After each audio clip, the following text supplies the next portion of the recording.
Hello students, good evening and अस्सलाम वालेकुम to all of you. आज मैं आपको बताने जा रहा हूँ नाइन्थ एंट्रेंस एएमयू की किस तरीके से प्रिपरेशन करनी है। और इस टॉपिक को डिस्कशन करने के लिए मैंने अपने साथ में लिया है उज़ैर अहमद को, जो नाइन्थ एंट्रेंस क्वालिफाई कर चुके हैं और इन्होंने अपना नाइन्थ और tenth sir Syed Hamid senior secondary school AMU से किया है। और मैं बहुत सारे क्वेश्चंस पुट अप करने जा रहा हूँ कि मतलब किस टाइम से प्रिपरेशन शुरू करें तो ज़्यादा बेहतर होगा, और अगर किसी के पास कम टाइम है या फिर सारे क्वेश्चंस में बहुत सारे क्वेश्चंस इनसे पुट अप करने जा रहा हूँ। तो मेरा सबसे पहला जो क्वेश्चन है इनसे वो ये है कि अगर किसी को नाइन्थ एंट्रेंस एएमयू देना है तो वो कब से शुरू करे तो ज़्यादा बेहतर होगा। जैसे सर मतलब अगर किसी को मतलब ये रहे दिमाग में कि हमको मतलब नाइन्थ का एंट्रेंस देना है तो उसके लिए उसको स्टार्टिंग से मतलब उसी के हिसाब से तैयारी करनी चाहिए। और अगर जैसे मतलब बेसिकली मतलब लास्ट के 2 मंथ उस पर मतलब ज़्यादा ध्यान देना चाहिए कि हमें एंट्रेंस देना है। अच्छा, तो जो नाइन्थ एंट्रेंस का सिलेबस है वो 8th के सिलेबस से कितना डिफरेंट है और क्या है मतलब इसमें? नाइन्थ एंट्रेंस का सिलेबस जो होता है वो मतलब पूरे क्वेश्चन मतलब लगभग 8th क्लास के बुक से आते हैं। अच्छा, क्या क्या आता है इसमें मतलब कौन कौन से सब्जेक्ट है, कितने मैथ्स है, मार्क्स? साइंस है और क्या कहते हैं उर्दू, हिंदी और इंग्लिश। अच्छा, मैथ्स कितने नंबर का है? मैथ्स है 30 नंबर के। मैथ्स 30 मार्क्स का है। और उसके बाद इंग्लिश कितने मार्क्स का है? इंग्लिश है 10 मार्क्स का। 10 मार्क्स। उर्दू 8 मार्क्स का है। और हिंदी भी है? हिंदी 7 मार्क्स की। और कोई सब्जेक्ट? साइंस कितने मार्क्स है? 30 मार्क्स की। 30 मार्क्स जो है साइंस है और 30 मार्क्स मैथ्स है। 30 हो गया 60 और 15 मार्क्स में इंग्लिश, हिंदी और उर्दू है, यानी कि टोटल 85 मार्क्स है। ठीक है, तो मतलब अगर कोई तैयारी करना चाह रहा है तो शुरू से लेकर के चले, मतलब इस चीज़ को लेकर के चले कि हमको एंट्रेंस देना है। अच्छा, तो और लास्ट टाइम कितने महीने पहले अगर और मतलब ज़्यादा ध्यान देना होगा? वही 1-2-1.5 महीने मतलब ज़्यादा ध्यान देना होगा, मतलब प्रैक्टिस ज़्यादा करनी होगी। अच्छा, और इसके लिए जो बुक्स वगैरह मतलब एनसीईआरटी ही इनफ है या फिर और भी बुक्स लेनी पड़ेगी? नहीं, जैसे अगर सिर्फ एंट्रेंस क्लियर करना हो तो उसके लिए एनसीईआरटी इनफ है, लेकिन जैसे अगर कोई मतलब रैंक लानी, अच्छी रैंक लानी हो तो उसके लिए एसएन वगैरह को भी मतलब सॉल्व कर सकते हैं। एस4 अच्छा, एस4 वगैरह को सॉल्व कर सकते हैं। और प्रीवियस ईयर पेपर जो है वो कितना फ़ायदेमंद है एमयू एंट्रेंस के लिए?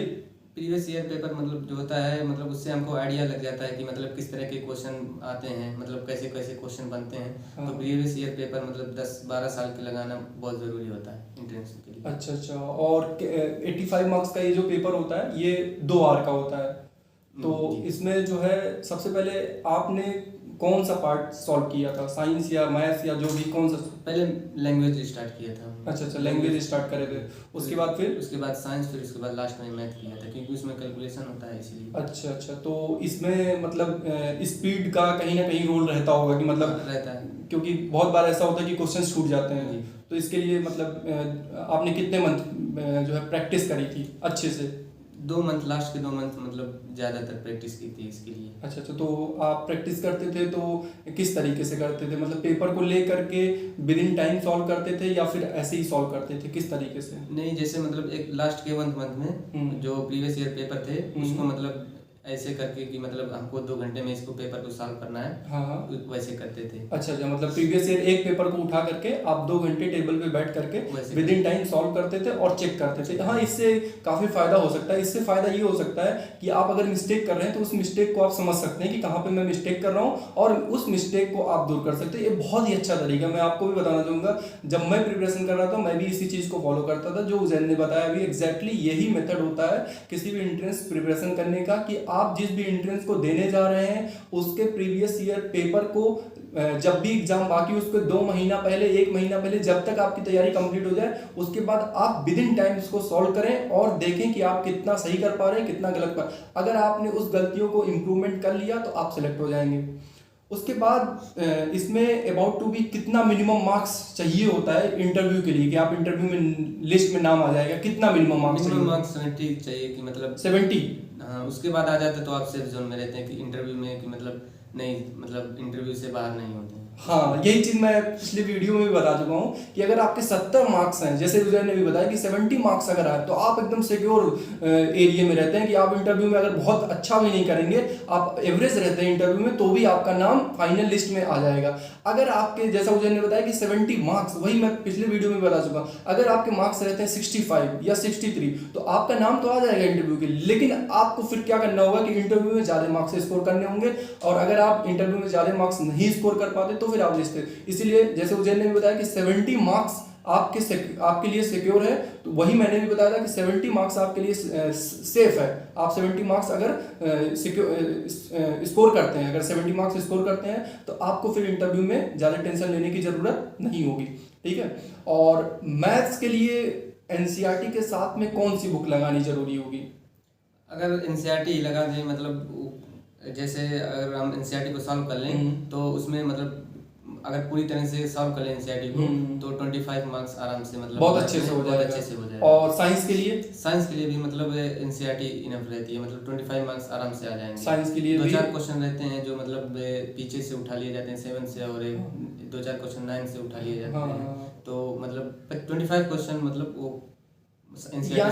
यानी कि 9th एंट्रेंस एमयू को प्रिपरेशन करने के लिए एनसीईआरटी को बहुत ही अच्छे से पढ़ना है, और साथ में एमयू प्रीवियस ईयर पेपर को करना है। इतना इनफ है करने के लिए, इनफ है, और इतने में सेलेक्ट हो सकता है आदमी।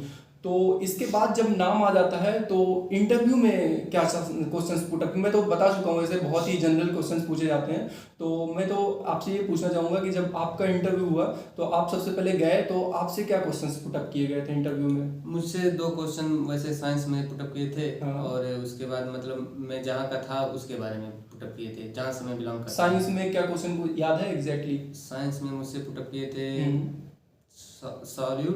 सॉल्यूशन, सॉल्वेंट, इन तीनों का डिफरेंस। अच्छा, सॉल्यूट, सॉल्वेंट और सॉल्यूशन, इन तीनों में डिफिनेशन और डिफरेंस, जो भी ये चीज पूछा जाता है, तो बहुत जनरल क्वेश्चन। उसके बाद क्या पूछा था कि आप कहाँ से हैं? कहाँ से हैं?